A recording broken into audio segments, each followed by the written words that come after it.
We back for another one. You already see the background, so you know what time it is. The Georgia Bulldogs, better known as RBU. It's been a lot of good running backs come through since the year 2000. Today we're talking about the all 21st century team offense, first and second team. So we got Musa Smith, you got Todd Gurley, Nick Chubb, Keith Marshall, DeAndre Swift, Sony Michel. Hey, let's not forget about Isaiah Crowell. He did come in and pretty much save Mark Richt's job. So all of that and more after this. What a hit! Ball's free on the ground. South Carolina deserves this for the home run. Hopkins has got it. Touchdown, Clemson. Guess which dogs are barking first? Uga, get after it.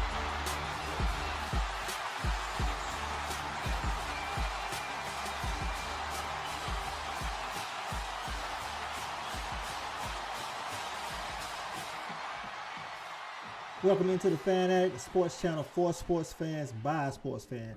I'm your man, Coach I. I'm a Georgia dog. Where my dogs at? Come back in today, like I said, man, we're talking about that all 21st century first team offense.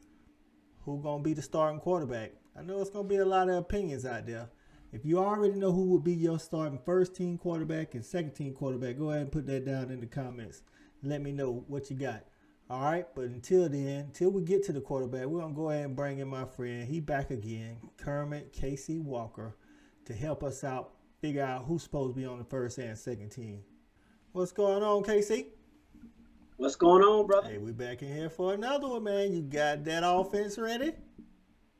I think so. Offense is a little tougher, I think, than defense, but I think we're ready. Bro, I'm telling you, I thought about it. I'm like, I don't know if we're going to agree as much on offense as we did on defense. I don't know. It's no, it's kind of tricky. I don't know. I think with running back, we'll agree for the most part. When they get the wide receiver, it's going to get tricky. I think, it's funny. I don't think we're going to necessarily agree with running back. I think wide receiver definitely going to be off, but the good thing is we're not doing greatest of all time. That's right. Not greatest so of all time. I think we'll be closer than you think. Okay, not greatest of all time, but who you would put on your first and second team. So without further delay, let's go ahead and talk about the second team first. So what I'll do is I'll call out my whole second team, and then you tell me where you differ, if at all. Oh, I definitely. All right, here we go. All right, so my second team offense, we're going to start with the linemen. Okay. My two tackles, George Foster and Jonas Jennings. My two guards are Fernando Velasco and Clint Bowling. My center, Ben Jones. Okay. All right. So my pass catchers, Freddie Gibson, my man Fred Gibson, Malcolm Mitchell, Muhammad Massaquoi, and my tight end is Randy McMichael. Okay, that's solid. All right, Georgia, also known as RBU.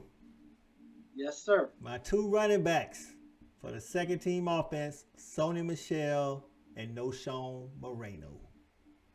Okay. And the man leading the charge, our dog, DJ Shockey.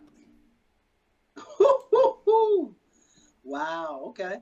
All right. Interesting. DJ Shockey. All right. So I definitely have some places that I disagree with you on. All right. So before we go with disagree, tell me where you agree. Okay. I agree with Malcolm Mitchell. All right. As your second team wide receiver and Muhammad Massaquoi. All right. So who your third receiver? My third receiver is Reggie Brown. Oh, he was a good one. He was really good. No, he was really athletic too. I used to ball with that dude at the Space Center. That dude was like hella athletic. If you think about the greatest, a lot of times receivers, they have a good 1-2 punch. John Taylor, Jerry Rice, Alvin Harper, Michael Irvin. I mean, Reggie Smith, he was on the other side. He gave that second component. Yeah. All right. All right. So what about your linemen? Where do you differ on the linemen? Now, I'm going to tell you this. When it comes to University of Georgia, I will admit this probably is the biggest gap. This is where I feel like, man, this has probably cost us some championships. We got to be stronger in line. So I think you could be across the board on line. and there's not a lot of linemen. Like, if you look at Alabama, they got a lot of people first team. But this is where I'm like, man, we need more dominant linemen. But here goes my linemen, all right? At tackle, I have Max Gene Gillis. I got you. You probably pick him first, and we'll see. The other tackle, and I don't like to do people typically one and done or one season. That's just not me. I like consistency, but because of tackle, this guy was the truth. If he would have played more than one season, I think he would have been the man. A whole nother season. Trenton Sturtevant. Didn't he get injured a couple of times, though? He was a beast his freshman year. He was. He was probably like all SEC, all whatever. Yep. And then after that, he couldn't stay healthy. That's why he didn't make my team. But guess what? He had one season. That's just like somebody we're going to talk about later, quarterback. He had one season, but he had a dominant season. Trenton did. All right. I go with Chris Burnett at tackle. I loved him, and he also was good on social media. Side note, I'm going to go with Isaiah Wynn. Good pick. Solid. Good pick. Solid. And then I'm going to say definitely David Andrews. I know we probably flip-flop. David Andrews as my center. All All right. Who you got at tight end? Tight end, second team, I got Orson Charles. Good pick. Solid. I'm going to be honest with you.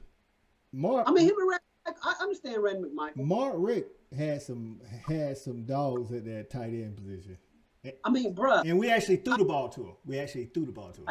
Right. I mean, we have had a lot of great tight ends. Yeah. All right. Now, I agree with you on running back. I'm definitely going to go with Sony. This is a little hard because No-Shown, I mean, when we're thinking about 21st century, not the greatest of all time, but 21st century, this was tough. But I hate to do it, but I'm going to put No-Shown on my second team. Yeah. Okay. But he easily could be on the first team. If you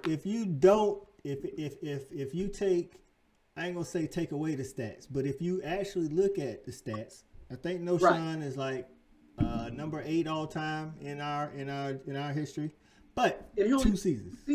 Right. 2 seasons. But No-Shown was that dude. Like, I remember when we got walloped by Alabama for the blackout game. Right. Yeah.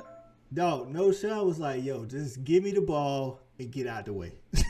I've never seen anybody. This dude would jump up. He get tight. He jump up. He doing push-ups. He just like pop up. I mean, the dude was nonstop energy. Exactly. So he was leaping up people, everything. Now, quarterback. I love my man DJ Shockey. That is my dog. And I actually believe we would have won a national championship if this guy plays all 4 years. Okay. But the guy that I put on second team, and like I said, I like DJ better, but how can I argue with 4 years of consistency, one of the winningest quarterbacks until the record was broken in David Greene? I would have played Greasy. I would have played Shockey, but I can't throw away 4 years of what I did. D Greasy. That's my all that poise. All that poise, all that consistency. He didn't do nothing but win. Oh, he was a winner. I can't take that. D Greasy was in the running. D Greasy was definitely in the running. For me, for the 2 spots at quarterback, there was 4 people in the running, and D Greasy was definitely in the running. But my man DJ, I had to go based off. Okay, DJ, like great season. Dog. DJ did it, and like I said, like you said, if he had multiple seasons, I feel like if he had 4 straight years, he would have at least won 2 SEC titles, and I really do believe he would have won a natty. Yeah, as long as he stays healthy. Yeah. I mean, David Greene is similar to Jake Fromm. They got a lot of W's under the belt, right? But when you talk about natural, you give this guy 4 years, 3 years, DJ Shockey wins a national championship. Yeah.